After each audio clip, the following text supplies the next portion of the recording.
Some women don't chase, and yet they're never forgotten. They pass through a man's life the way a shadow passes across the sun, brief, mysterious, impossible to hold. He may never speak of her again, but in the corridors of his unspoken thoughts she remains, the one who slipped between the cracks of his control. She is not loud in her beauty.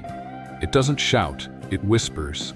Her presence is a mirror he did not consent to face, not the flattering one he's used to, but the cold, silvered glass of the unconscious, where the anima lives, the part of his soul he has denied for years. She is not here to rescue him, nor to break him.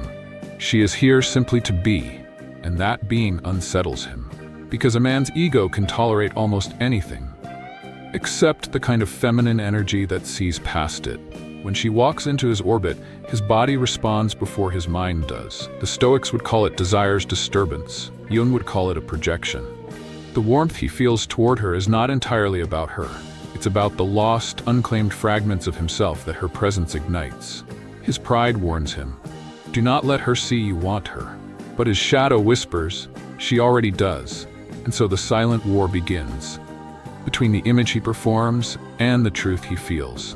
The first thing is not love, and it's not lust, it's vulnerability. The kind he will never name, because to name it would strip him of the illusion of control.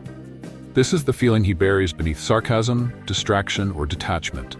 To admit it would be to admit that she matters, and men have been taught that to matter is to be at risk, so he pretends she does not, while guarding her memory like contraband in his chest. The second thing is fear, not of her, but of himself. Of what she awakens. Attachment theory calls it avoidance, trauma calls it self-protection, Jung calls it the resistance of the persona against transformation. She is the kind of presence that asks questions without speaking. What do you truly want? What would you give up for it? Who would you have to become to claim it? And deep inside, he knows the answers would cost him the man he has been pretending to be. The third is regret, but only when she is gone. A man rarely mourns a woman's departure in public. His pride won't allow it. But at night, in the privacy of his own mind, he replays the things he didn't say. The silences he thought made him strong, but only made him forgettable. Regret is a strange companion. It doesn't announce itself. It lingers in the spaces between distractions. He may try to replace her, to overwrite her memory, with louder, more willing company. But the soul has a way of rejecting substitutions. And here is where the story changes. Not for him, but for her. Because an awakened woman doesn't wait for a man to find the courage to speak.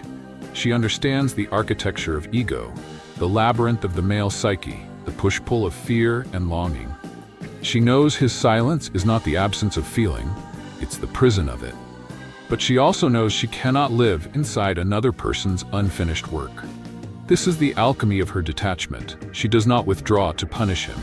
She withdraws because her own soul calls her deeper. Individuation demands that she leave the projections behind, even the flattering ones. She walks away, not because she has stopped caring, but because she has stopped negotiating her worth against his fears. A man may think her absence is a challenge, a test, a manipulation. It is none of these things. It is the quiet completion of a chapter that his silence has already ended. And so she vanishes, as quietly as she appeared. In his world, life goes on, but the air is a little thinner, the nights a little longer. Because some women don't chase, and yet they're never forgotten. The woman who walks away in silence isn't weak. She simply sees more.